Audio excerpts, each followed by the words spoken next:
del año 2020 gregoriano. Al mismo tiempo estamos en el mes de Kislev y estamos esperando los eventos por venir en este tiempo, así que vamos a estar prevenidos en todas estas cosas. Ok. Vamos en esta noche a continuar con el marrano kosher. Ok. No es que nosotros creamos que el cerdo lo van a convertir kosher, sino que es un título que los rabinos tienen a Yeshua, uno de los títulos que tiene Yeshua, las autoridades rabínicas. Muy bien. Vamos a comenzar esta noche con la palabra hijo de Yahweh. La idea de Binah como el hijo de Elohim puede ser vista con gran belleza en Mislei 31 al 4. Dice, palabras de Agur, hijo de Jaque, el Cal, hijo el varón Aitiel y Aucal. Ciertamente rudo soy como ningún hombre, y no tengo entendimiento de un hombre, ni he aprendido como para tener el conocimiento del santo.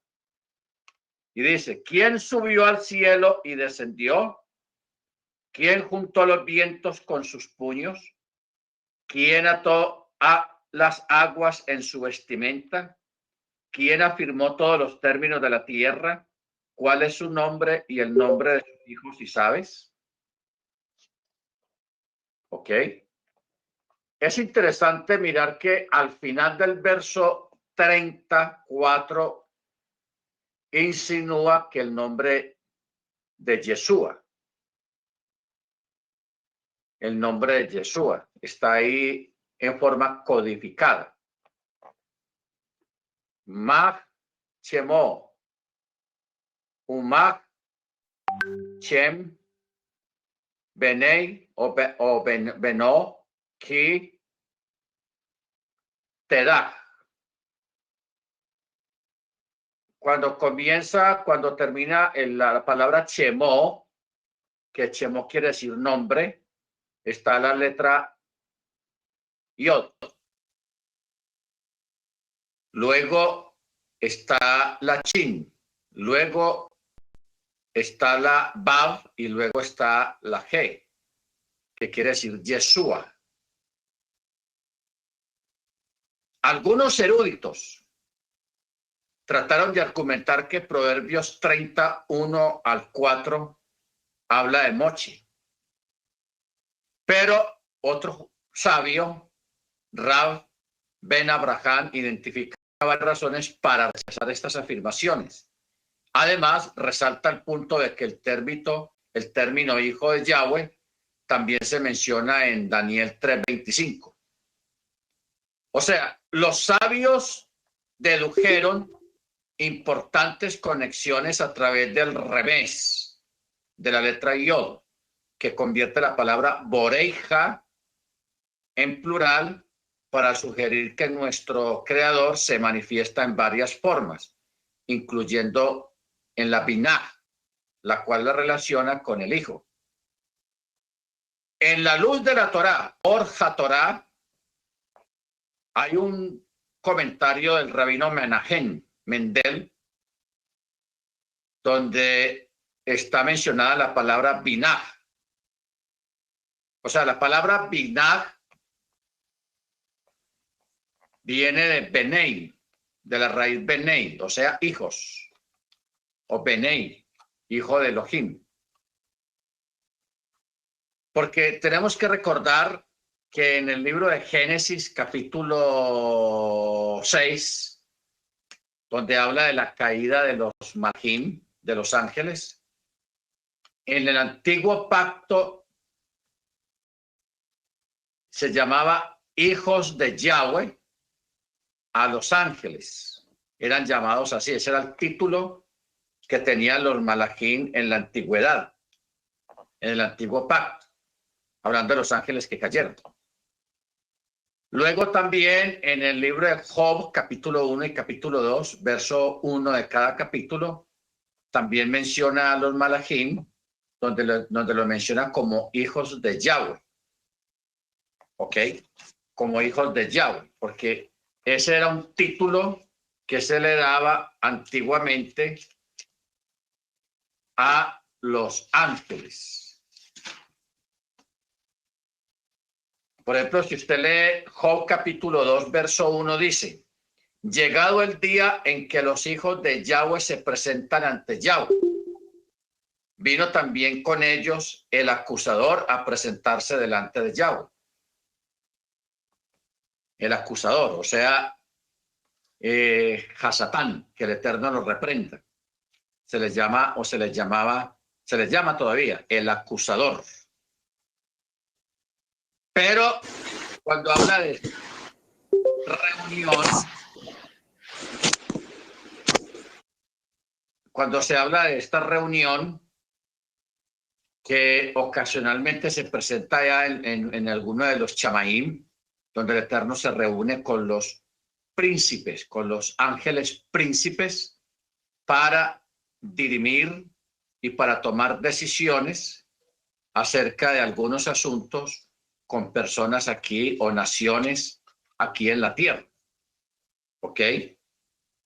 O sea, no es que el Eterno necesite ayuda de ellos, sino que ellos se reúnen y hacen consulta y parece que hacen una votación. Primero legislan, los ángeles legislan y luego se somete a votación y de ahí sale un decreto, los decretos divinos, llamémoslo así, los decretos del cielo. Entonces, esto, hermano, es muy interesante porque en el antiguo pacto a los Benei se les decía era a los ángeles, no que fueran hijos directamente del Eterno, sino que eran criaturas del Eterno y que tenían ese título. Ya luego en el Brit Hadashah, en el Nuevo Testamento, usted se da cuenta que en el capítulo 1, precisamente, verso 12, dice: pero a todos los que lo recibieron, o sea, Yeshua, a los que creen en su nombre, les dio potestad de ser hechos. Ya no dice de ser llamados, sino hechos. Ojo con eso. Los ángeles sí eran llamados como un título, pero el creyente que cree en Yeshua y guarda la Torá ya no viene a ser llamado hijo de Dios, sino hecho hijo de Yahweh. Eso lo dice claramente el texto de Yohanan capítulo 1, verso 12. Hermana Ángela, ¿tú ibas a decir algo? Roe, no, es que tengo como problemas con el audio. Ah, ya, porque tú tienes dos. Es que usted tiene abierto dos secciones tiene dos veces abierto. Y aquí la veo dos veces acá. Bueno, muy bien. Entonces sigamos. O sea,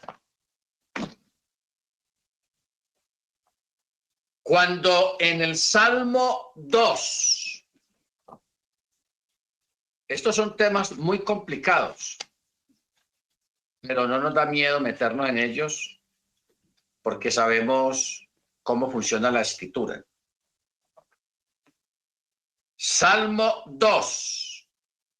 Hay un texto, hermanos, o hay una porción acá en el Salmo 2 que es muy complicado para los judíos. Los judíos también se estrellan aquí, chocan, pierden la visión, pierden el norte. Dice, verso 1.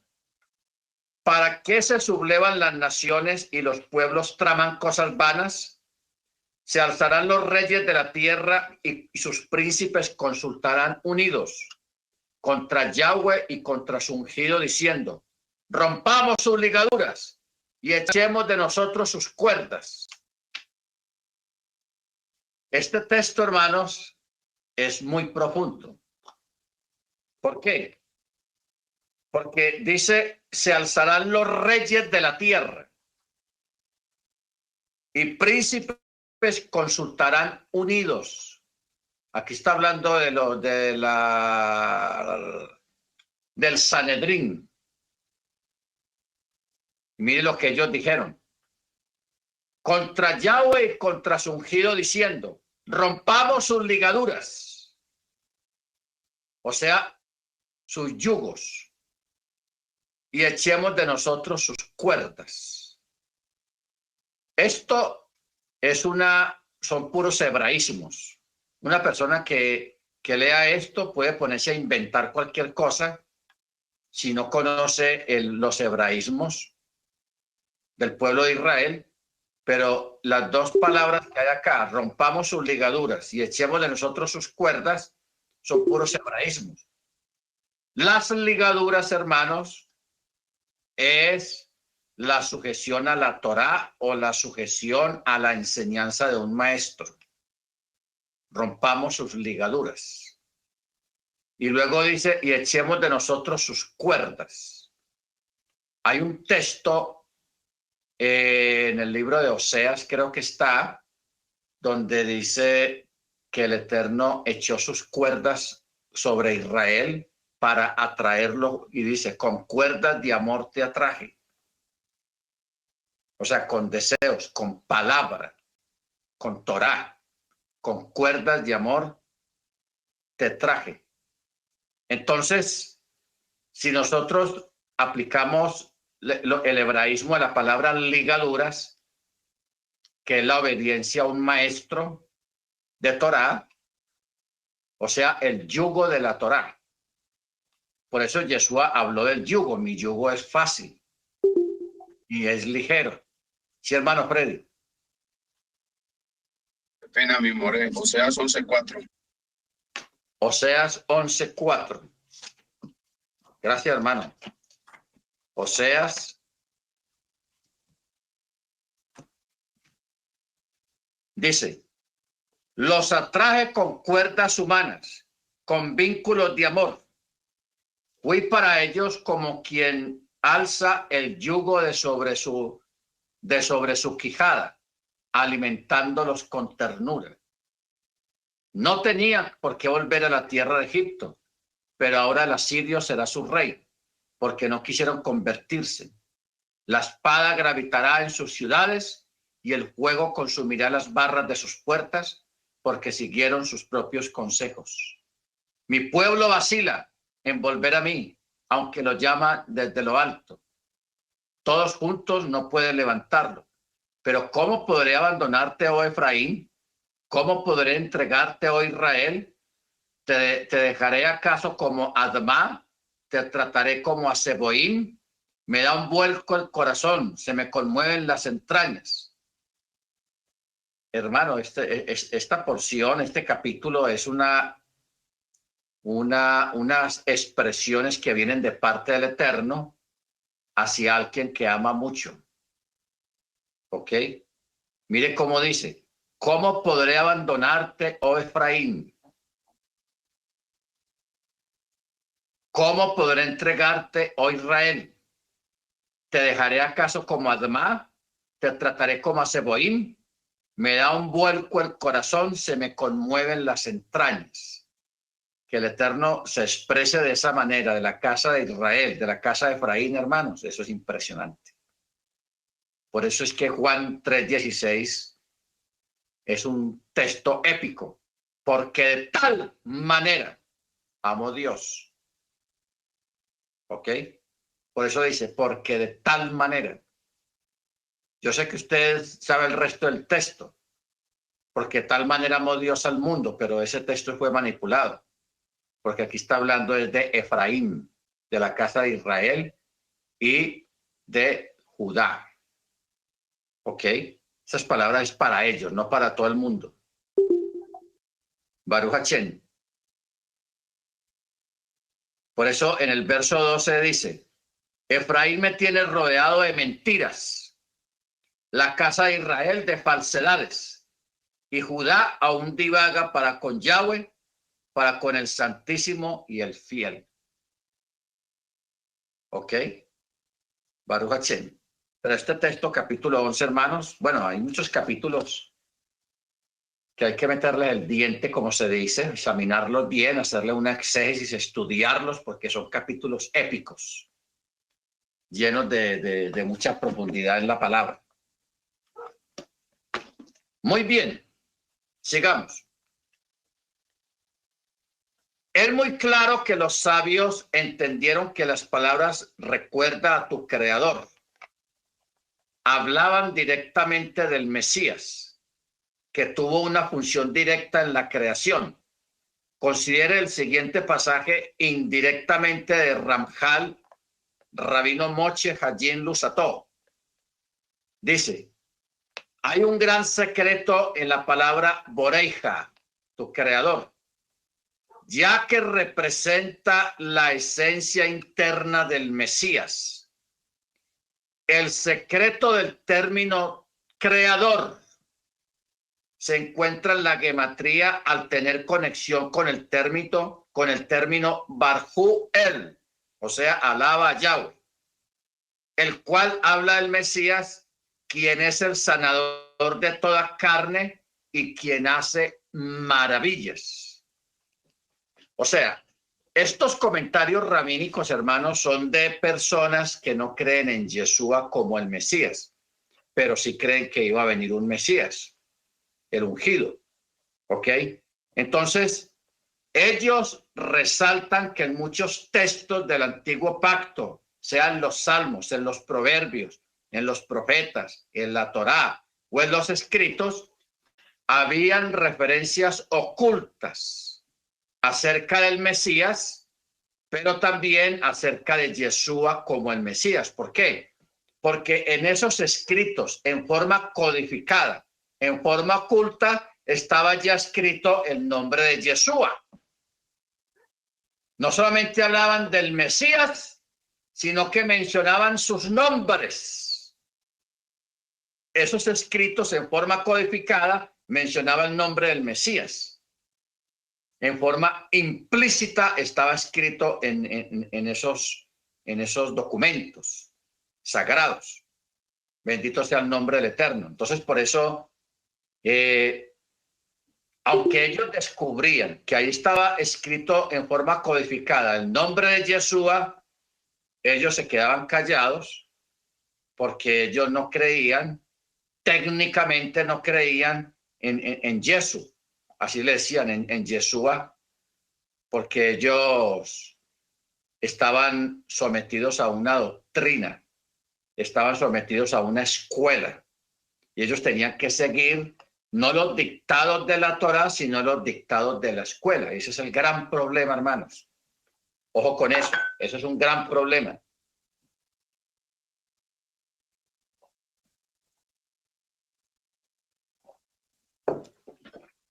Que toda organización religiosa tiene su formato o su lista de doctrinas básicas. Doctrinas básicas. Y todos cuando basan ese formato dicen que ese formato fue creado basado en las escrituras, basado en la Biblia. Pero el problema es que cuando usted quiere enseñar algo más o quiere estudiar algo más de lo que es el pensum, de lo que es el formato, ya a usted le llama la atención. Dice, hermano, recuerde que usted no puede salirse del formato. Usted no puede salirse de aquí. ¿Ok? Entonces, eso es restringir la libertad de pensamiento y eso ya es dejarse de basar en las escrituras. ¿Estamos de acuerdo? Entonces, por eso, todos estos sabios, estudiosos, a través de la historia, muchos de ellos descubrieron el nombre del Mesías codificado en sus estudios, lo descubrían, pero ellos, como formaban parte de la escuela tal, ellos no podían decir nada ni podían ir más allá de ahí, porque entonces los expulsaban de la escuela. Y hay mucha gente, y hoy todavía existe eso, de que hay mucha gente que depende mucho del título, depende mucho de la posición social o económica dentro de una comunidad religiosa. Dependen mucho de eso. Entonces esa dependencia hace que ellos actúen libremente y crean libremente en lo que el espíritu, en lo que el Ruach le va mostrando a cada uno de ellos. Yo a ustedes les he hablado que cuando yo estaba ya en la pentecostal, yo le hablaba de la raíz hebrea a muchos pastores y ellos entendían perfectamente todo y estaban de acuerdo en lo que yo les decía. No había ninguna oposición, porque no hay de dónde. Pero ellos a la final me decían, hermano, usted sabe, yo tengo familia, yo tengo niños. ¿Qué me estaban diciendo ahí? De que eran dependientes económicos de la organización. O sea, les daba miedo comenzar de cero de nuevo. Les daba miedo comenzar de cero. Entonces, a raíz de eso es que ellos entonces me decían esas palabras. Eso mismo ocurre con estos sabios, hermanos. No pensemos que todo el judaísmo es ignorante acerca de la fe o de reconocer que Yeshua es el Mesías. Ellos lo saben. Pero por su posición social dentro de la comunidad y por su posición económica que tienen, son dependientes. O sea, no hay nada más peligroso para una persona que volverse dependiente de otra persona o volverse dependiente de una organización. ¿Ok? Volverse dependiente de una organización, porque ahí la persona prácticamente pierde y esa dependencia impide que la persona tome las decisiones que debe tomar en pro de su salvación. Porque es que aquí no se trata de si como o no como, sino de la salvación, de la entrada al reino. Bendito sea el nombre del Eterno. ¿Ok? Por ejemplo, hay un principio de fe. El primero que sacó un principio de fe, un documento, fue Rambam, o sea, Maimónides. Yo le voy a leer los principios que él sacó y que de aquí se basa gran parte de el judaísmo. Se basa en estos principios. Yo los voy a leer. Primero, creo con fe perfecta que Yahweh creó y dirige el mundo. Únicamente Él ha hecho, hace y hará todas las cosas. Segundo, creo con fe perfecta que Yahweh es uno y no hay nada que se le asemeje. Él solo es nuestro Yahweh, Él era, es y será. Tercero, creo con fe perfecta que Yahweh no tiene un cuerpo. Conceptos físicos no le son aplicables. No existe nada que le pueda representar. Aquí en este ya comienza a fallar. O sea, yo lo voy a ir leyendo y usted, de acuerdo al conocimiento que tenga hasta este momento de la Torá y lo que hemos aprendido, usted va diciendo, este no, este sí, este no, este sí. Por ejemplo, el tercero ya no. Cuarto, creo con fe perfecta que Yahweh es el primero y el último. Sí, señor. Creo con fe perfecta que es apropiado orar únicamente a Yahweh. No se debe orar a nadie ni a nada más. Está bien. Creo con fe perfecta que todas las palabras de los profetas son verdad. Sí, señor. Creo con fe perfecta que la profecía de Moisés es absolutamente verdadera. Él es el más importante de todos los profetas, anteriores como posteriores a él. Bueno, más o menos. Hay que discutir eso. Creo con fe perfecta que la integridad de la Torá que tenemos ahora es la misma que recibió Mochi, sí señor. Creo con fe perfecta que esta Torá no será cambiada y que nunca habrá otra dada por Yahweh, más o menos. Creo con fe perfecta que Yahweh conoce todas las obras y los pensamientos del hombre, sí señor. Creo con fe perfecta que Yahweh recompensa a quienes guardan sus mandamientos y castiga a los que los transgreden, sí señor. Creo con fe perfecta en la venida del Mesías. Tanto como tarde esperaré su venida cada día. Sí, señor. Creo con fe perfecta que los muertos serán resucitados cuando el Eterno así lo designe. Sí, señor. ¿Ok? Muy bien. Estos son los 13 principios de fe en las que se basa el judaísmo. Es bueno que nosotros sepamos esto, hermanos. Muy importante.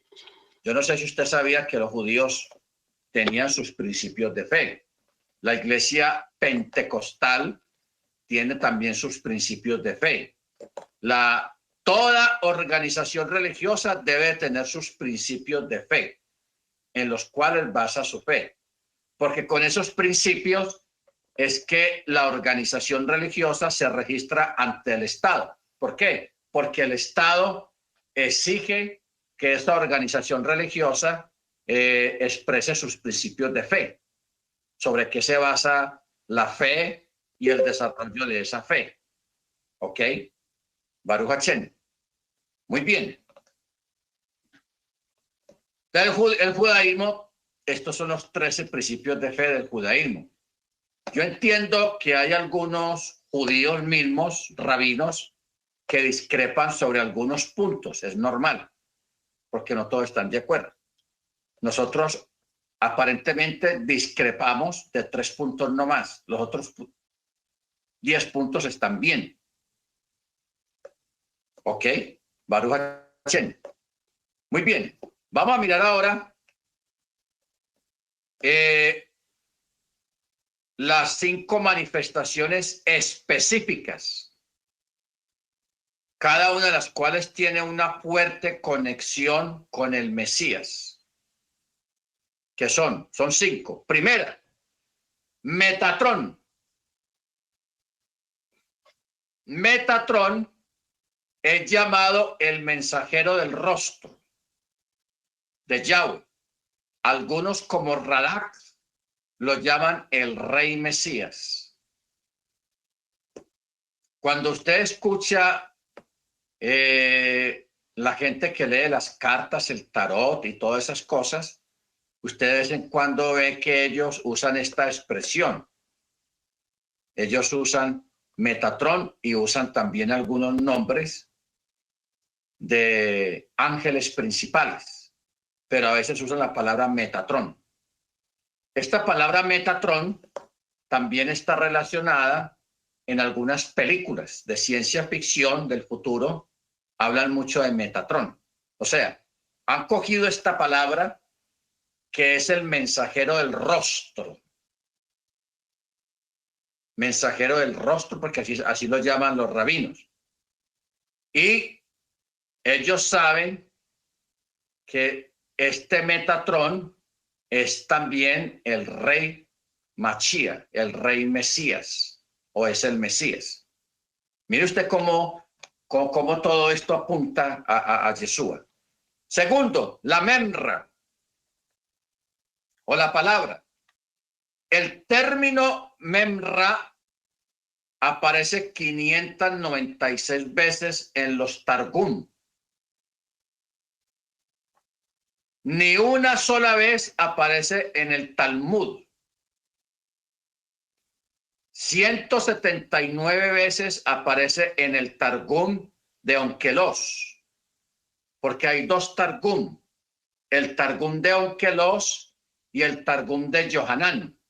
Yo quiero que ustedes, que todos nosotros nos empapemos de todos estos nombres y de todos estos documentos, para que cuando usted se siente con un judío, usted le hable con propiedad. Usted no empiece a decir, vea, San Juan dice esto. No. Para usted sentarse con un judío ortodoxo usted tiene que sentarse en su mismo terreno, en el terreno de él, no en el suyo. O sea, si un judío ortodoxo fuera vivo, fuera astuto, fuera sabio, él estudiaba el Nuevo Testamento para hablar con usted. ¿Ok? Pero ¿cuál es el problema, hermanos? Vamos a mirar algo aquí muy delicado y yo quiero que ustedes lo tengan en cuenta. Usted ve que el judío no hace proselitismo. ¿Qué es proselitismo?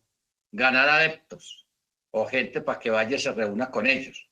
A ellos no les interesa para nada eso. Ellos consideran que ellos están salvos, que ellos son el pueblo elegido y que los demás son perros y prostitutas. Es el concepto rabínico que tiene el judaísmo de los que no son judíos. ¿Ok? Porque también en este estudio vamos a irle bajando el tono, porque hay mucha gente que idealiza a los judíos. Los idealiza. Y no se da cuenta, ni cae en cuenta del concepto que el judío tiene de él, de usted.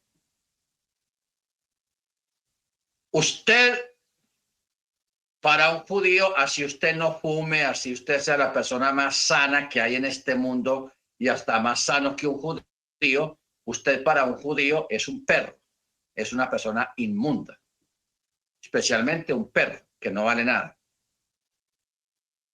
Estamos hablando de los varones. Y para el judaísmo rabínico, la mujer es una ramera, es una prostituta. Es el concepto que ellos tienen de los no judíos. Por eso a ellos no les interesa hablarle a un perro o a una prostituta para que vaya y se congregue con ellos. A ellos no les interesa eso. ¿Por qué? Por el mismo concepto que ellos tienen. ¿Ok? ¿Por qué cree usted?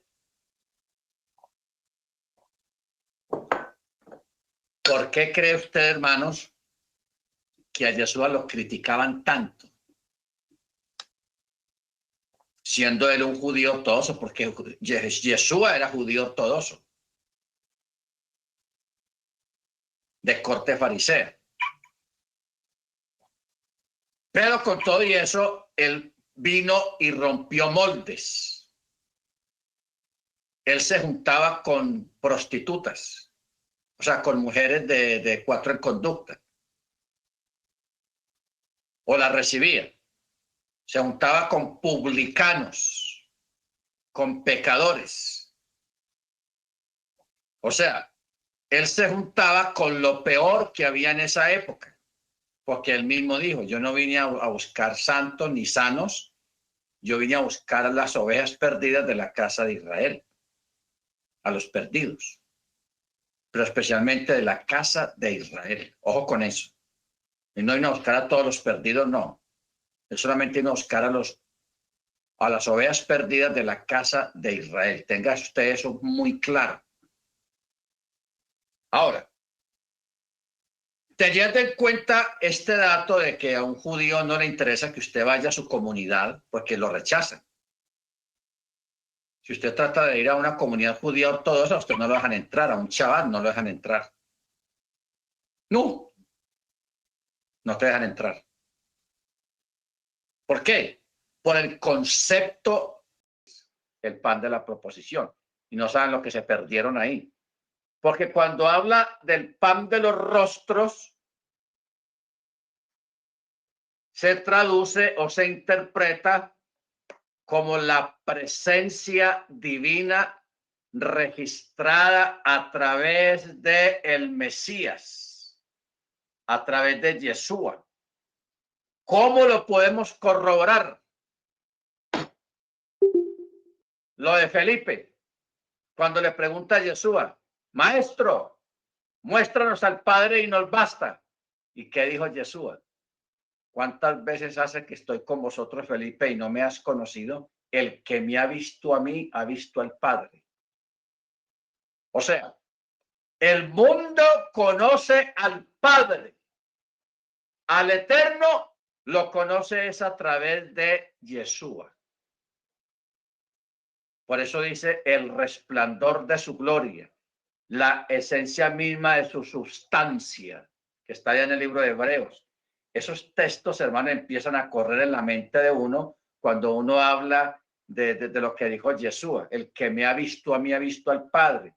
¿No crees que yo soy en el Padre y el Padre en mí? Ojo con eso. ¿No crees que yo soy en el Padre y el Padre en mí? Hermano, tenaz. Eso es tenaz, esas palabras.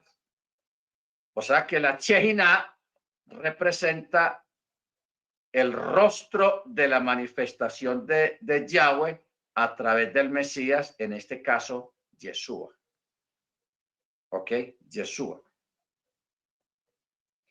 Ahora, cuarta, Ruach HaKodesh. El Ruach HaKodesh es la expresión que se dice en la iglesia cristiana, el Espíritu Santo o el Espíritu de Yahweh o el Espíritu de Dios. Otros le dicen el Espíritu de santidad, porque es correcto, porque la palabra Kadosh quiere decir santo. Y si usted lee bien la palabra Ruach HaKodesh, o sea, el espíritu de la santidad. Esa es la traducción más correcta. El espíritu de la santidad. ¿Por qué? Porque está la preposición HaKodesh. Espíritu de santidad, de la santidad. Luego está quinta la palabra Bat Kol. La Bat Kol es una manifestación que media entre Hashem y las personas. Literalmente traducido como la hija de la voz. Porque la palabra Bat es hija y Ben es hijo. Ben es masculino y Bat es femenino. Por eso se le llama hija de la voz. Que es usual que se le considere la voz de Yahweh. ¿Y quién es la voz de Yahweh? La Memra.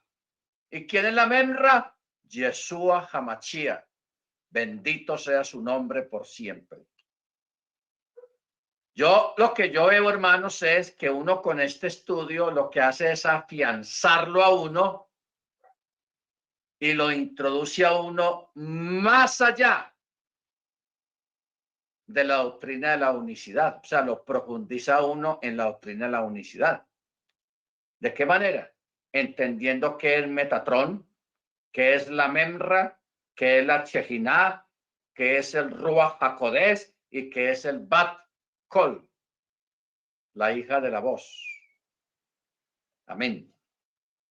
Baruch Hashem. Ok.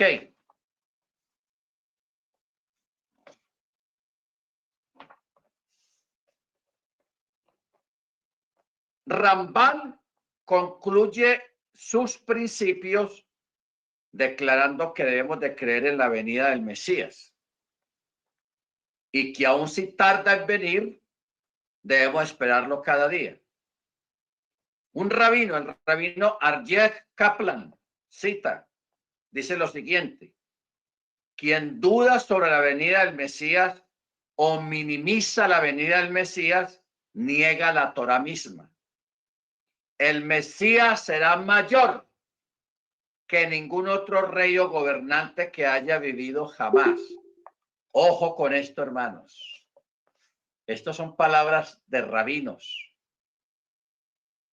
que no creen en Yeshua, en la gloria de Yeshua. Y mire cómo dice: el Mesías será mayor que ningún otro rey o gobernante que haya vivido jamás.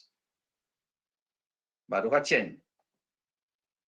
Si uno hace la pregunta, ¿qué es aceptado por el judaísmo tradicional?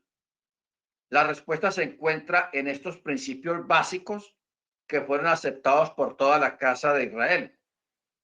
Al leer los principios diariamente, ilustra el deseo profundo del judaísmo en cuanto a la venida del Mesías y afirma su incredulidad en un Mesías divino. Mire usted la trampa, hermanos. Lástima que aquí no está la hermana Grace. Cuando usted lee los 13 principios de fe, ellos mismos, a través de estos principios, crearon la trampa. Ellos sí creen que el Mesías va a venir. Sí, señor. Pero al mismo tiempo niegan que Yeshua sea divino. O sea, que el Mesías sea divino. ¿De qué manera lo niegan? En el artículo 2 y el artículo 3. ¿Cómo dice el artículo 2? Creo con fe perfecta que Yahweh es uno y no hay nada que se le asemeje.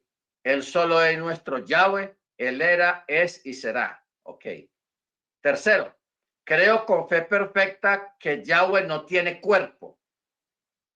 Conceptos físicos no le son aplicables y no existe nada que le pueda representar.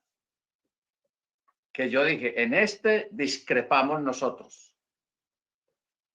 Entonces, mire usted la trampa cómo es, hermanos. El tercer artículo o principio de fe, ellos niegan que Yahweh pueda hacerse de un cuerpo. Conceptos físicos no le son aplicables a Yahweh. Y no existe nada que le pueda representar.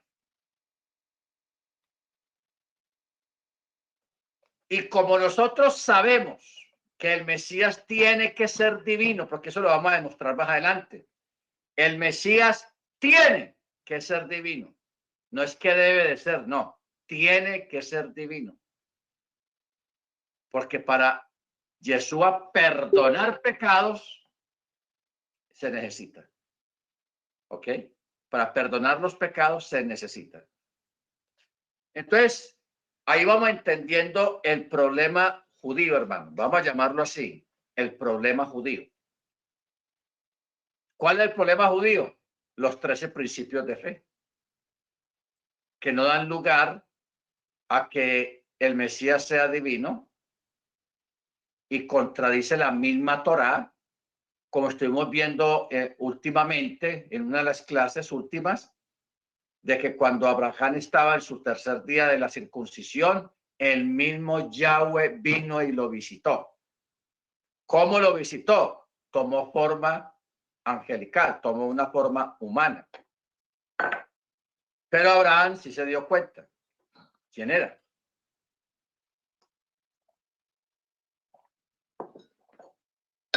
Abraham sí se dio cuenta. Por eso Abraham, cuando él lo vio y estaba cerca de él, se tiró al piso. ¿Cuán largo era? Y dijo la palabra clave. Adoni. O sea, Yahweh mío. Adoni, Yahweh mío. Porque él sabía quién era él, el del centro. Él estaba custodiado por dos malajim.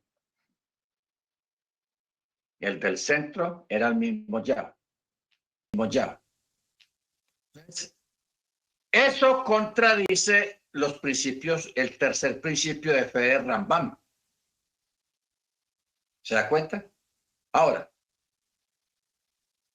lo primero que le enseñan a los estudiantes en una academia rabínica, en una yeshiva, son los principios de Rambam. Eso se lo ponen en la cabeza ahí. ¿Para qué? Para que cuando aparezca Yeshua con sus características divinas, ellos no lo vean, lo rechacen, no. Él no puede ser el Mesías porque el Mesías no puede tener nada divino. ¿Por qué? ¿Cómo lo sé? No por la Torá, sino por los 13 principios. ¿Vamos entendiendo? No por la Torá, sino por los 13 principios de fe que tiene el judaísmo. ¿Ok? Entonces, ahora sí nos estamos dando cuenta las causas o los motivos por los cuales los judíos rechazan a Jesús. ¿Ok? Porque ellos tenían arraigados los principios de fe. Ellos no vieron la Torá. O sea, ellos no trataron de tener a Jesús ahí al frente y mirar la Torá. Si ellos lo hubieran hecho de esa manera, Torá y ver al Mesías y lo que él decía y lo que él hacía, lo hubieran distinguido. Uf, dicen, este es. Pero ellos no miraban la Torá, ellos miraban eran las reglas, las normativas, la jurisprudencia que les habían dado a ellos y que se le habían inculcado desde niños en la cabeza. Los principios de Rambam. ¿Ok? Ahora, ¿cuál es el detalle acá, hermanos? Que hubo un momento, un tiempo, hace por ahí unos 150 años, más o menos de como 100 años. El judaísmo allá en Israel eligió al rabino Chenerson como Mesías. O con eso. Lo eligieron como Mesías. Y miren las palabras que dijeron de él, de Chenerson. He aquí nuestro Elohim. Él es Adonai a quien esperábamos. ¿Ah? O sea, yo quiero que usted recuerde las palabras de Yeshua, que eso lo leímos en la clase pasada. Yeshua dijo, si viene otro en su nombre, a ese recibís. Y yo, que vengo en nombre de mi Padre, no me recibís. ¿Ok? Y mire lo que dijeron de este rabino Chenerson, que lo eligieron como, lo nombraron Mesías en Israel. Y mire las palabras que dirigían hacia un hombre. He aquí nuestro Elohim, él es Adonai a quien esperábamos. Usted sabe lo que es decirle a un ser humano, a un rabino, semejantes palabras. He aquí nuestro Elohim. Él es Adonai a quien esperábamos. El Rebbe Lubavitch. Y que viva una larga vida. Incluso hay una fotografía de ese rabino. Porque todavía en Israel, usted va a algunas casas judías y usted se da cuenta de qué escuela pertenece porque tiene la foto del Rebbe, de Lubavitch, Chenerson. ¿Ok?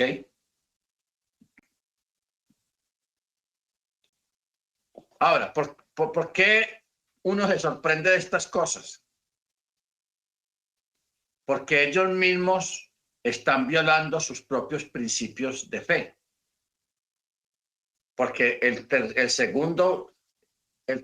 principio de fe dice claramente que creo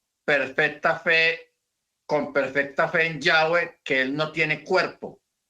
Conceptos físicos no le son aplicables y no existe nada que le pueda representar. ¿Y cómo eligen a Lubavitch como Mesías y le dicen semejantes palabras considerándolo Yahweh? Porque así dice, he aquí nuestro Yahweh. Él es Adonai a quien esperábamos. ¿Ah? ¿Cómo la ve? Entonces, si nosotros seguimos desentrañando al interior del judaísmo rabínico, yo espero que usted recapacite, algunos de ustedes, no todos, recapaciten cuando se quieran poner a ver videos, enseñanzas de rabinos en YouTube que creen, porque muchos de esos que hay en YouTube, yo no le voy a decir quiénes, pero hay muchos de esos muy conocidos en el YouTube que creen en Lubavitch, que creen que Lubavitch es el Mesías. Claro, ellos no lo van a decir ahí en el video que graban, que montan en YouTube, no lo dicen. Pero hay gente que cree en él, que él es el Mesías. ¿Ok? Entonces, ¿qué hace una persona que ya tiene a Machía, a Yeshua como Machía, escuchando a otra persona que tiene otro Machía? Hermanos, tenemos que traernos a ordenar nuestra vida y ordenar lo que escuchan nuestros oídos. Lo que escuchan nuestros oídos. Amén. Porque me parece muy interesante esta palabra que estuvimos mirando ahora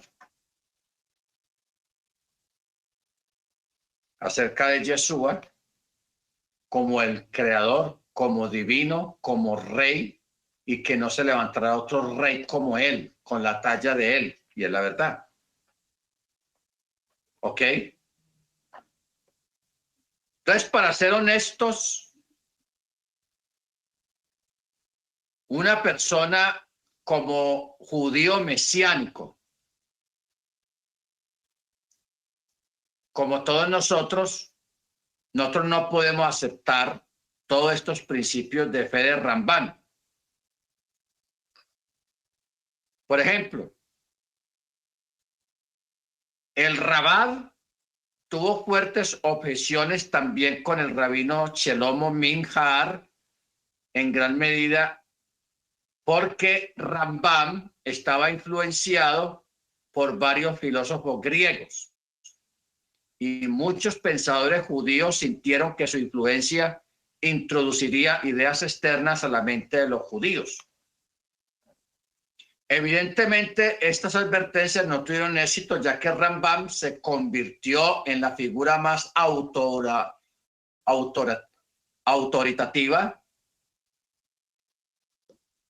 autoritativa dentro del judaísmo. Los 13 principios de fe también son conocidos como Ani Ma'amim, que significa yo creo. Ani Ma'amim, yo creo. El día de hoy, cualquier conjunto de creencias fuera de las de Rambam son consideradas herejías y abodá zará, o sea, idolatría. Ojo con eso. En la mayoría de los sectores del judaísmo, alguien que no se sujete o que no se someta a los 13 principios de fe de Rambam lo consideran un hereje o un idólatra. Ojo con eso.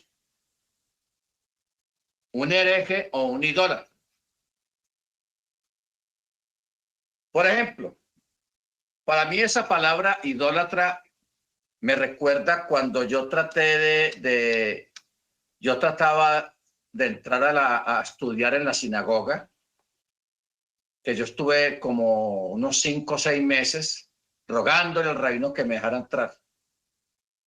Y yo insistía, hasta que al último él me recibió. Y entonces él me advirtió y me dijo, pero usted sabe que usted sabe que usted es un idólatra. Y yo le dije, yo no adoro ídolos. Sí, usted sí adora a ese Jesús. Así decía, usted adora a ese Jesús. Por eso es que no lo dejamos entrar aquí, porque usted es un idólatra. O sea, me dijo idólatra porque yo creía en Yeshua. Porque ese es el concepto que el judaísmo creó para rebatir y para contradecir a Yeshua como Mesías. ¿Se da cuenta cómo es de complicado todo esto, hermanos? Allá dentro del judaísmo. ¿Ok? Bendito el Eterno. Entonces, es sorprendente que la misma gente que persigue a los judíos mesiánicos por su fe en Yeshua haya aceptado a un Mesías falso que supuestamente es divino en su naturaleza. Estamos hablando de Lubavitch, Rebe Lubavitch. O sea, ¿por qué me parece interesante esto, hermanos? El día que usted se encuentre, que usted habla con un judío ortodoxo y lo rechace a usted y le diga, usted es un idólatra, ustedes están en pecado porque ustedes adoran a ese Yeshua, él no es ningún Mesías, él no tiene nada divino, usted es un hereje, entonces usted también cáigale arriba y dígale, ¿y usted qué hace adorando a Lubavitch? ¿Por qué le dicen a Lubavitch Adonai? ¿Por qué le dicen a Lubavitch Elohim? ¿Ah? O sea, para un bravo, otro más bravo. Si usted le dice eso a un judío ortodoxo, le tapa la boca. O sea, ya va a andar con pies de plomo con usted. ¿Por qué? Porque se va a dar cuenta que usted sabe, que usted no es ningún ignorante, que usted sabe lo que está hablando. Entonces, anote bien. Rebe Lubavitch. Este es el último Mesías que decretó el judaísmo y lo tratan como si fuera Dios, que lo llaman Elohim o lo llaman Yahweh. Eso sí es una herejía. Eso sí es una herejía. ¿Ok? Bendito sea el nombre del Eterno. Mire usted cómo se está poniendo interesante esto. Entonces, esta norma provee un contexto para un entendimiento jasídico que podría reconocer al Rebe como Mesías, divino en su naturaleza. Entonces, estuvo apropiado tomar la cita de los artículos antes de presentar la evidencia conforme a Pardes de una fuente no mesiánica para ser imparciales. Mire aquí un comentario. Al morir el rabino Lubavitch, muchos comenzaron a aceptarlos como Mesías, que se va por una temporada y regresará de nuevo como el Mesías final a completar la redención. Algunos declararon que esto se relaciona con Emuná Sará,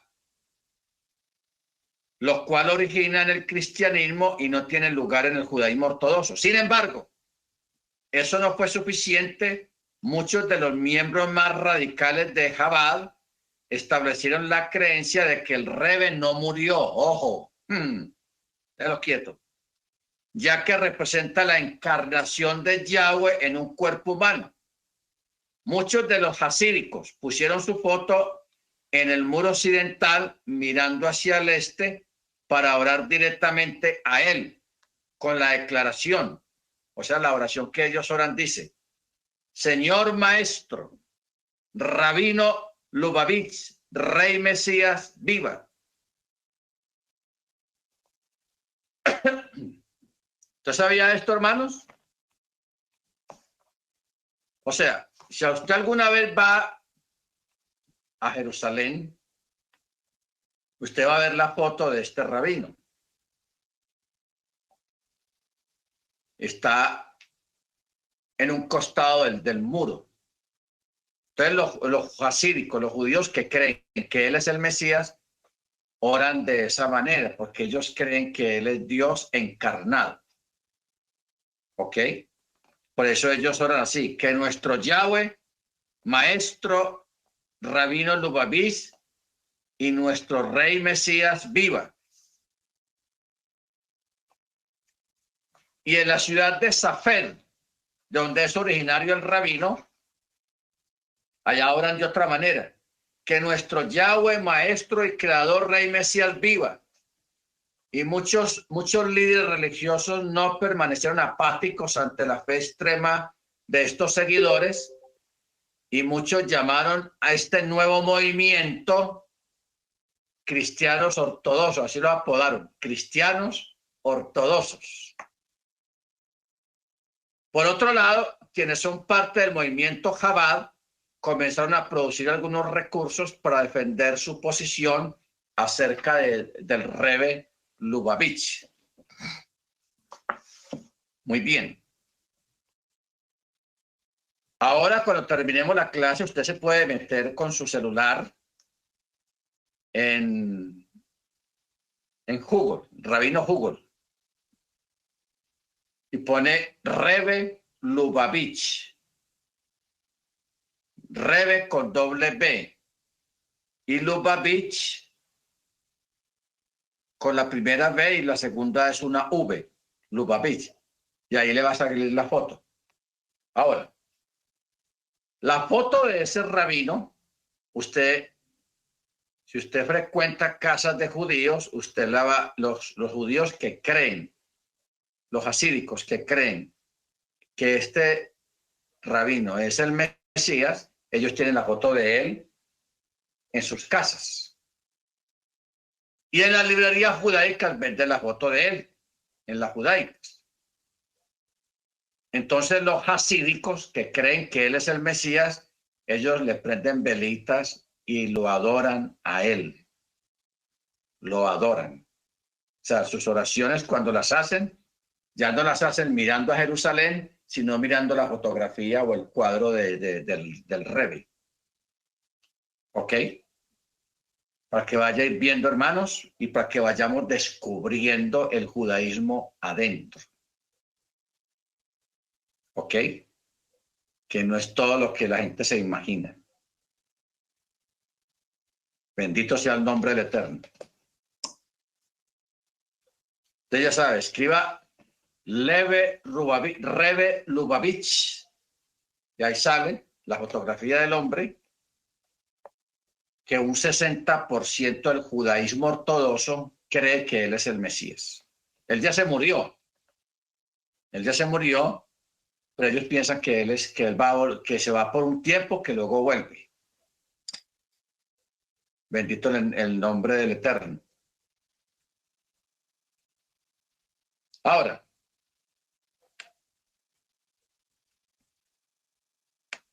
y aquí vienen unas preguntas. ¿De dónde sacaron estos celosos discípulos la idea de un Mesías divino y de un Mesías que aparecería 2 veces, sino del legado de 2000 años de expectativa mesiánica? Es verdad, muchos rechazan la secta de Rebbe como Hachem, pero muchos la han aceptado también como una forma válida dentro del judaísmo, que deja por fuera por completo el tercer principio de Rambam. Es importante notar que todos estos conceptos e ideas acerca de un Mesías divino se forjaron dentro del judaísmo, no dentro del cristianismo. El cristianismo sí cree que el Mesías es divino. Nosotros, por la Torá y por lo que hemos estudiado hasta ahora, sabemos y creemos que Yahweh es Yeshua y que Yeshua es Yahweh. Si usted tiene alguna duda acerca de esto que yo estoy expresando, Yahweh es Yeshua y Yeshua es Yahweh, y Yeshua es la Torá y la Torá es Yeshua, podemos por aparte dar un estudio más profundo acerca de cómo probar que Yahweh es Yeshua y Yeshua es Yahweh, y que Yeshua es la Torá y la Torá es Yeshua. Eso se puede probar con las escrituras, no con argumentación rabínica. ¿Ok? Aquí en parte de este estudio sí vamos a descubrir por qué Yahweh es Yeshua y por qué Yeshua es Yahweh, porque eso está aquí, en este estudio. Y no está basado en argumentación, sino en la misma Tanakh, en los mismos escritos sagrados. Baruch Hashem. Pero la pregunta que estamos ventilando acá es, ¿cuál es el origen de que los hasídicos consideran a Lubavitch como Dios? ¿Cómo llegaron ellos a esa conclusión? Porque ellos no se basaron en el cristianismo en cuanto a Yeshua. Porque dice, está claro que el Rebbe Lubavitch ha sido tratado como una deidad por muchos de sus seguidores y es irrelevante si él lo declaró o no. Cuando muchos de sus discípulos aplicaron directamente a su persona escrituras tales como Isaías 53. Le aplicaron, ahí sí le aplicaron Isaías 53 a Lubavitch, pero ¿cuál es la cuestión? Que Lubavitch nunca fue perseguido, nunca fue golpeado, o sea, el perfil de él en cuanto a la vida, a su vida, no coincide con lo que está escrito en Isaías 53. No coincide. Para nada. Porque Isaías 53 habla del siervo sufriente. Y Lubavitch era un rabino muy destacado cuando, en vida, muy famoso, vivía muy bien, muy admirado, etcétera, etcétera, etcétera. Y aparte de eso, muy protegido también. Entonces, ¿de dónde desarrollaron los seguidores del rabino Chenerson el concepto de un Mesías divino? Este concepto fue apoyado por pocos o muchos. Por ejemplo, es importante notar que los hasídicos de Chabad y el Rebbe encontraron amplia evidencia en textos de Hassal para el Mesías divino, basándose en artículos, palabras y sermones del Hassal, formularon la idea de que Hashem puede tomar la forma de un hombre, porque los artículos de Hassal ayudaron a los hasídicos a la creación de un sentido de continuidad con la tradición de las enseñanzas del rabino Chenerson. Por ejemplo, en un tratado de Baba Batra 75b, Talmud, dice, dijo Rabá en nombre de Rabí Yohanan, quien más adelante declaró, el justo será en el tiempo por venir llamado por el nombre de santo. Bendito sea, porque se dice, todo aquel que es llamado por mi nombre y a quien he creado para mi gloria, yo lo he formado, sí, yo lo hice. Rabí Chamuel dijo en nombre de Rabí Yohanan, 3 fueron creados por el nombre del santo, bendito sea, y estos son el justo, el Mesías y Jerusalén. Esto se puede deducir en lo que concierne al justo de que ya había sido hecho. Está escrito, y este es el nombre por medio del cual será llamado. El Señor es nuestra justicia. En lo que se refiere a Jerusalén, está escrito, será de 18,000 cañas alrededor, y el nombre de la ciudad desde ese día será, el Señor está ahí, o sea, Yahweh está ahí. No le sea ahí, sino su nombre. Llegará el día cuando el santo será dicho ante el justo, como se dice ante el santo de los chamaín. Bendito sea, porque dicho está, y vendrá a ser que aquel que sea dejado en Sión y aquel que quede en Jerusalén será llamado santo. Bueno, esto que yo acabo de leer acá es un escrito rabínico de Hassal, un rabino muy famoso que fue el que inspiró a los hasídicos para aceptar a un Mesías divino, o sea, a Lubavitch, contradiciendo los 13 principios de Rambam que leímos al principio de la clase, los principios de Rambam. Bueno, yo quiero parar un momento acá, hermanos, porque estamos muy rabínicos. Y este material es un material un poco pesado y hay que ir despacio y haciendo aclaraciones para asuntos de dudas. ¿Ok? Entonces vamos a, porque por ejemplo la hermana Gabriela hace un momentico apenas entró. La hermana Gabriela no estuvo desde el principio de la clase, entonces está tal vez perdida y no entiende bien, porque lo que tratamos al principio es muy importante. ¿Ok? Entonces, estamos hablando de los 13 principios que tiene el judaísmo, artículos de fe o principios de fe. Algunos son buenos y la mayoría no son muy buenos. Que el judaísmo quedó atrapado en esos principios de fe porque ellos creen más en esos principios que en la misma Torá. Ese es el problema. Creen más en los principios de fe que en la Torá. Ahora,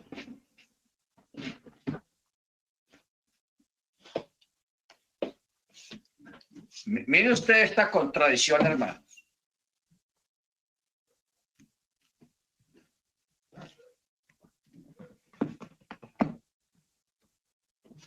Aquí tenemos estos dos documentos. El azul es la Torá, el Jumás, y el negro es el Talmud. Los hasídicos, los ortodoxos, siempre ponen en sus bibliotecas, ponen los dos libros juntos y ellos dicen, los dos son válidos. Pero si usted les pregunta a ellos, ¿cuál es más sagrado y cuál está sobre cuál es mayor? ¿Sabe qué hacen ellos? Ponen el Talmud encima de la Torá. O sea, ellos le dan más validez al Talmud que a la Torá. ¿Ok? Entonces, ellos saben más Talmud que Torá. Ellos no estudian sino Talmud y Talmud y Talmud y Talmud. Y también estos otros documentos, los Targumim. O sea, por ese lado, hermanos, ya comenzaron mal. Están mal. Por eso vuelvo y repito, la misma cantaleta de siempre. Tengan mucho cuidado con ponerse a mirar rabinos judíos en YouTube y seguir sus enseñanzas, que esas personas no creen en Yeshua como Mashiach y que esas personas han aceptado, la mayoría de ellos, a Rebbe Lubavitch como el Mesías y lo consideran divino, siendo que ese señor ya se murió hace algunos años, no ha resucitado, pero ellos adoran la foto de él y tienen la foto de él en sus casas y la tienen también allá en el muro, allá en Jerusalén, en el Kotel, también lo tienen la foto de él y cuando ellos oran, ya no oran al Dios, al Elohim de los cielos, sino que oran a Lubavitch. Tenaz. Eso, hermanos, inaceptable. ¿Ok? Inaceptable. Yo no busco que usted solamente me escuche a mí, porque yo tengo una voz fea, yo no soy muy bien parecido, yo soy muy cansón y no tengo aquí un estudio de grabación, pues como para que se vea bonito y no. Simplemente palabra, Torá. ¿Ok? Pero hermanos, creemos en Yeshua como Mashiach y nos estamos armando de herramientas para combatir a los Yud por Yud, o sea, judíos por Israel, o judíos contra los misioneros, etcétera, etcétera. Una organización que organizó el judaísmo para repeler a los mesiánicos, a los que creemos en Yeshua. Entonces, hermanos, yo espero que usted haya entendido parte de esto del judaísmo allá adentro, pues en esta parte que estamos mirando. Para que usted sepa que no todo lo que hay allá es oro puro. Bendito sea el nombre del Eterno. ¿Alguien quiere preguntar algo acerca de lo que hemos visto hasta este momento en la clase de hoy?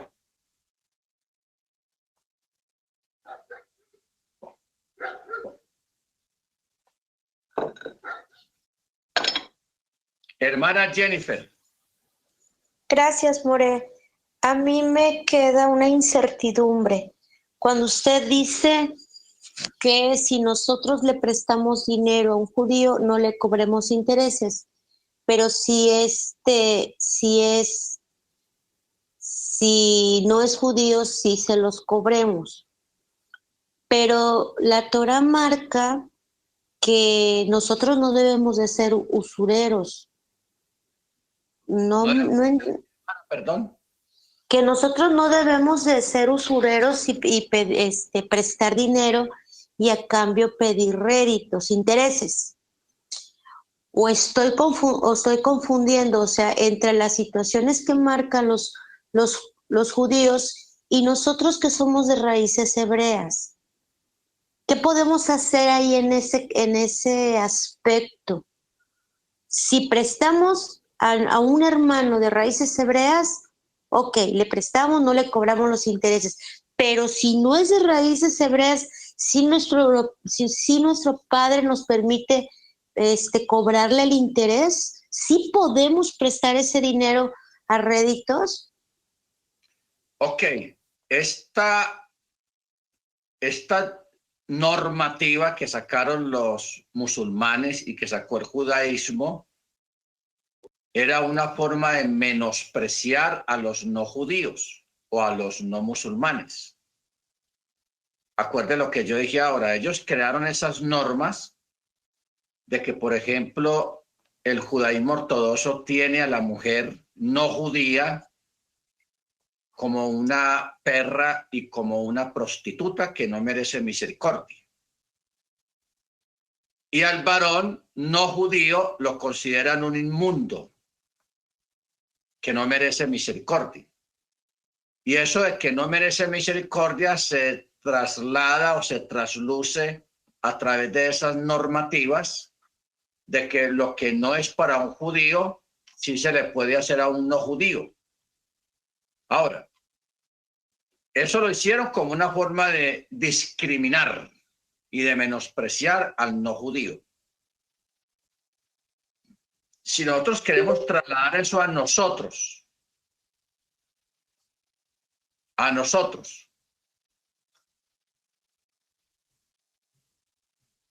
no es conveniente para nosotros, por ejemplo, prestar dinero a interés, tanto a un creyente, a un hermano de la comunidad, como también a una persona de la calle y afuera, que no sea no creyente en Yeshua.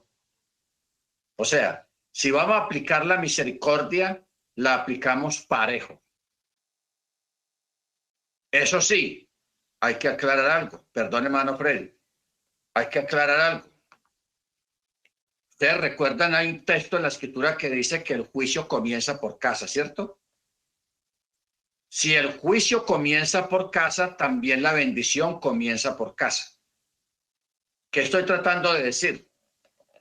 De que si yo tengo una sedaca,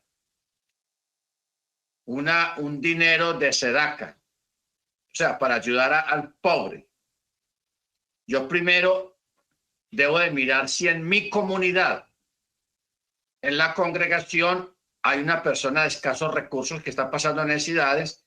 Yo debo de pensar primero en esa persona, en esa familia, y si en la congregación no hay nadie que tenga una necesidad tan urgente, entonces se hace a la gente de afuera, normal.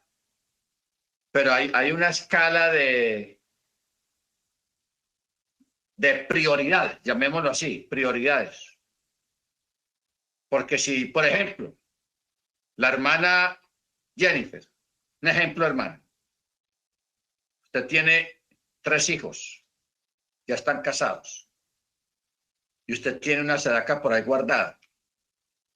Y el segundo hijo, el del medio, tiene una necesidad económica muy tenaz, está sin trabajo, tiene muchos niños y está necesitado. Entonces usted tiene la sadaca y usted no se la da a él, sino que se la da a una persona de afuera.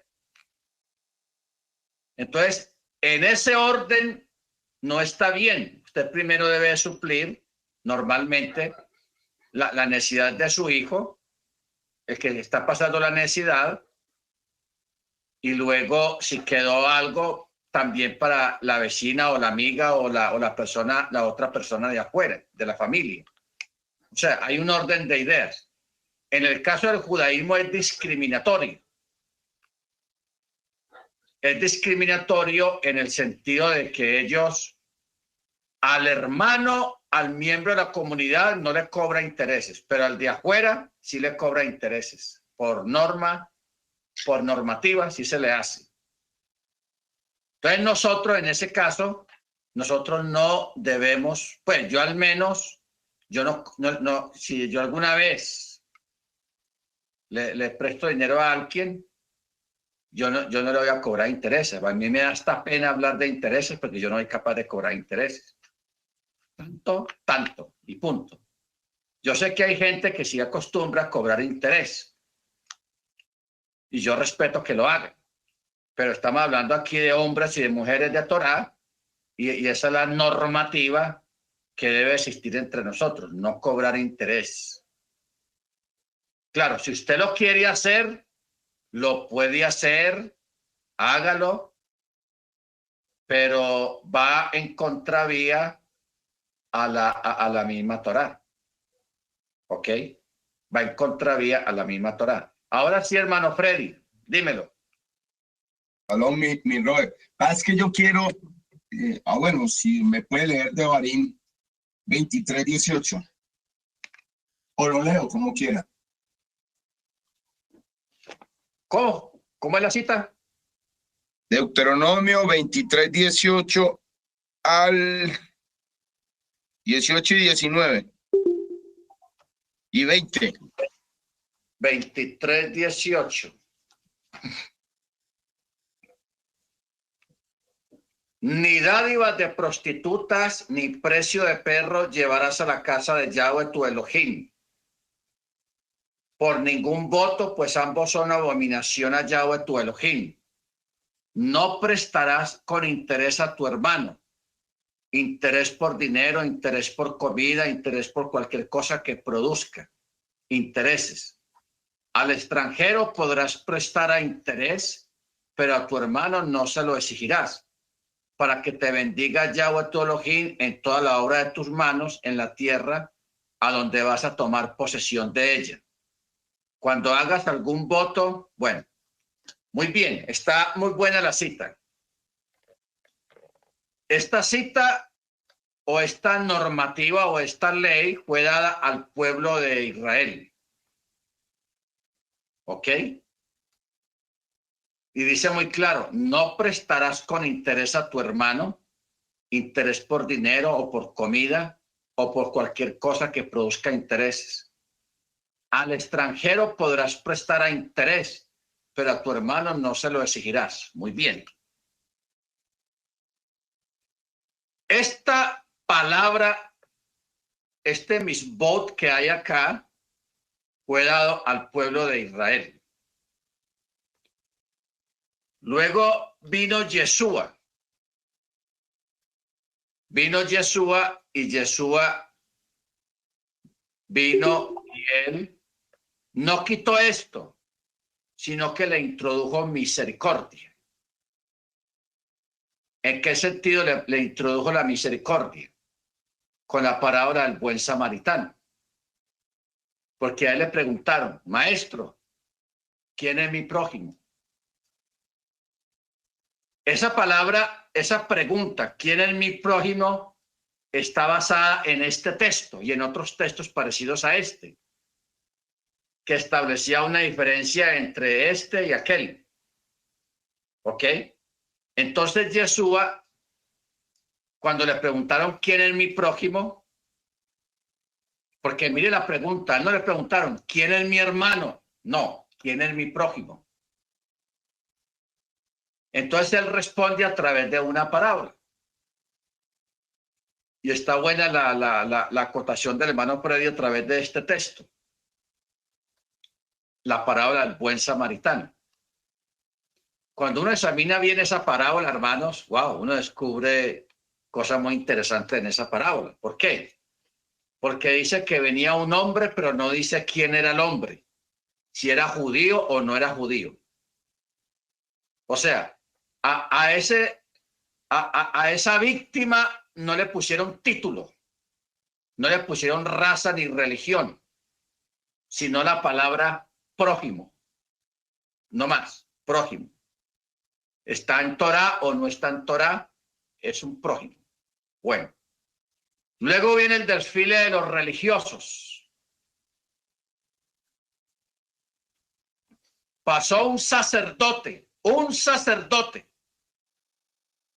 Uno en el cristianismo se imaginaba el cura párroco de la Iglesia Católica, pero ahí no está hablando del cura párroco de la Iglesia Católica. Está hablando de un coanín que trabajaba en el templo. Este es un sacerdote. Pasó por ahí.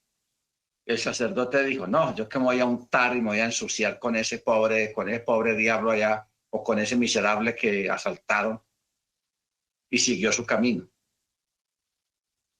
Luego, no, pues vamos a buscar la parábola, a ver alguien que me ayude, ¿dónde está la cita de la parábola del samaritano?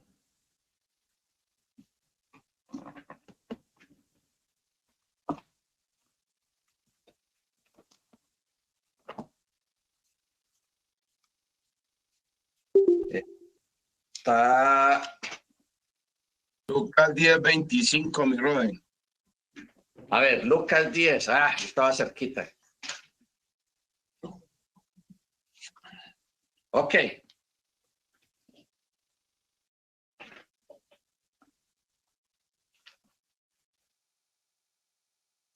Bueno, vamos a hacer un recuento acá. Verso 25. Dice, he aquí un doctor de la ley se levantó para tentarlo, diciendo, maestro, ¿qué haré para heredar la vida eterna? Y Yeshua le dijo, amarás a Yahweh tu Elohim con todo tu corazón y con toda tu alma y con todas tus fuerzas y con toda tu mente, y a tu prójimo como a ti mismo. Ojo con eso, a tu prójimo. Y Yeshua le dijo, rectamente has respondido, haz esto y vivirás. Pero él, queriendo justificarse, porque lo cogieron, Yeshua lo corchó, él le pregunta, ¿y quién es mi prójimo? Y respondió Yeshua y dijo, cierto hombre bajaba de Jerusalén. Mire, dice, cierto hombre. No dice quién era ni qué profesaba.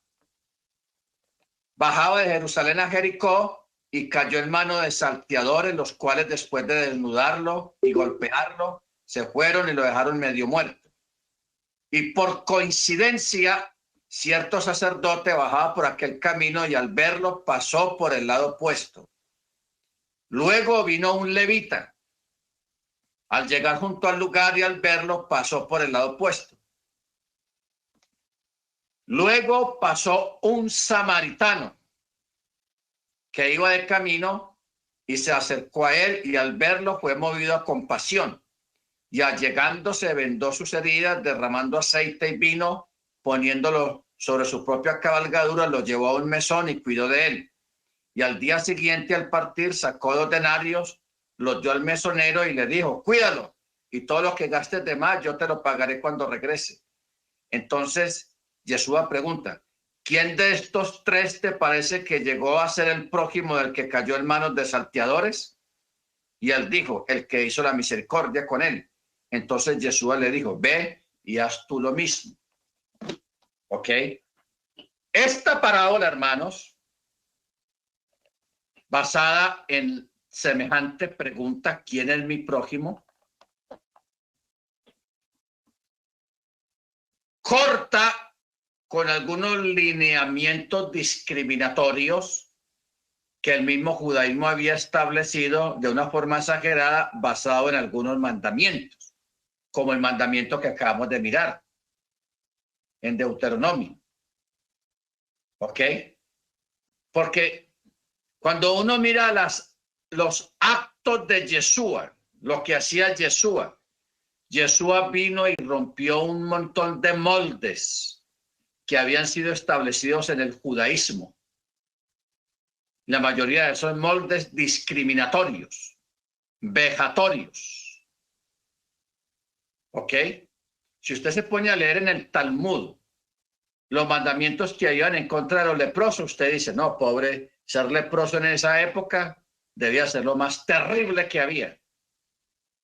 Era la gente más menospreciada, más vejada, más despreciada, más violentada. ¿Ok? Y todo por mandamientos adicionales que crearon en contra de los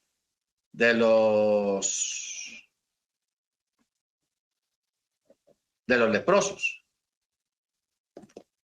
Tanto, hermano, que mire usted, se habla de un rabino muy famoso que él no vivía directamente en el pueblo, sino que vivía en las afueras del pueblo. Entonces, una vez a él le dijeron: rabino, mira, pasó el leproso tal, pasó cerquita de la plaza, pasó por ahí nomás, iba de camino.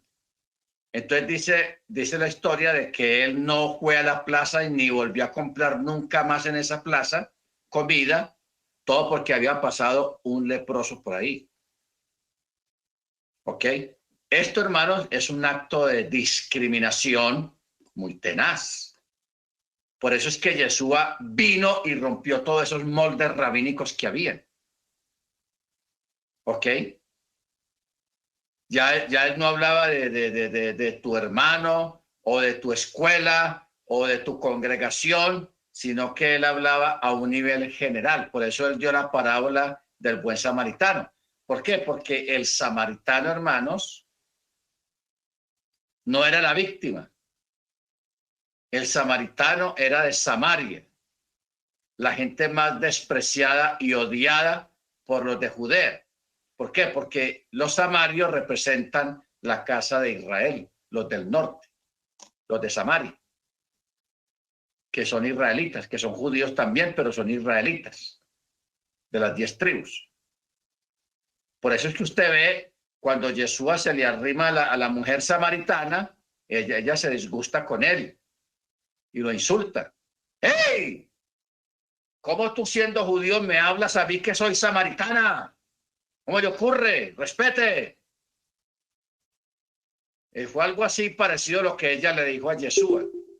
Pero Yeshua no se dio por entendido del insulto que le dio ella, sino que empezó a hablarle. A hablarle.